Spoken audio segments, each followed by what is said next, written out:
Hey, what's going on, guys? I'm going to talk to you today about the era of Ferdinand Marcos Sr. in the Philippines.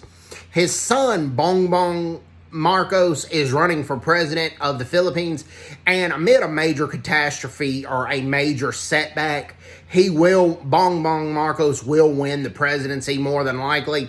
And I really don't care who wins the Philippine presidential election, because each candidate, or the Philippine people, basically went to all the candidates and said that none of the candidates are going to jeopardize the special relationship that the Philippines has with the United States, and that the relationship with the United States comes first in terms of relations with other countries.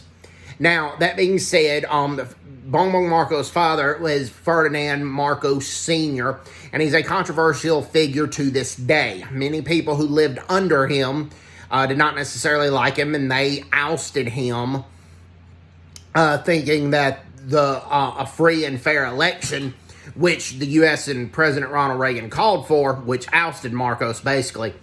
And Marcos lost in a landslide pretty bad, and Marcos went into political exile in the United States for a little while.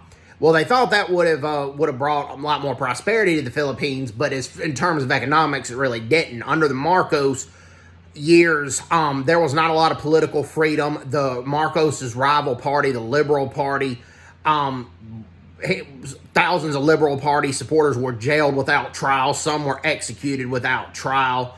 When the Liberal Party one year announced their candidate, a grenade was thrown and exploded on the stage. Well, Marcos blamed the communists, but the Liberal Party thought it was Ferdinand Marcos' regime.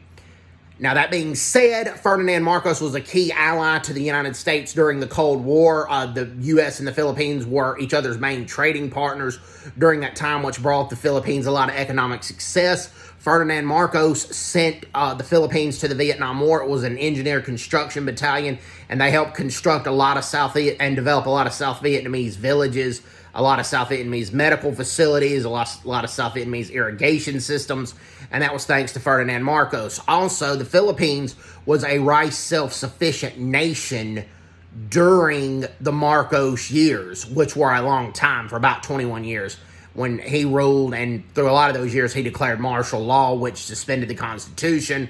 A lot of people didn't have basic civil rights. Now, there was a lot of economic success. A lot of power plants were constructed during that time, so a lot of rural villages were brought electricity for the first time. The Philippines was a rice self-sufficient nation, but then they also exported a lot of rice. And then the third thing is, in Asia, the Philippines was second to only Japan in terms of economic growth. So there were a lot of good things that Ferdinand Marcos did, particularly for the economy. And particularly the generation after that did not live under Ferdinand Marcos' oppression, but they've lived in a lot more poverty.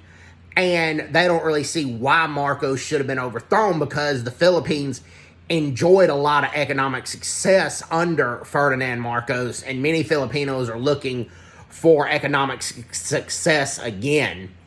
And that's one reason many Filipinos are backing Bongbong Marcos, the son of Ferdinand Marcos.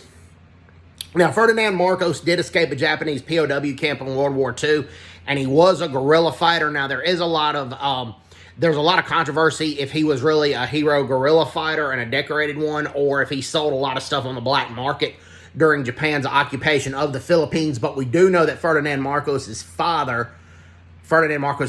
father, was executed by the Japanese during Japan's occupation of the Philippines. That we do know.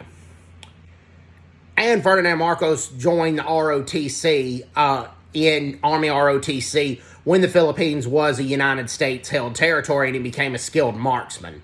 That we do know as well. So anyways, hope everybody's doing well. Take care. God bless, and bye-bye. Bye-bye.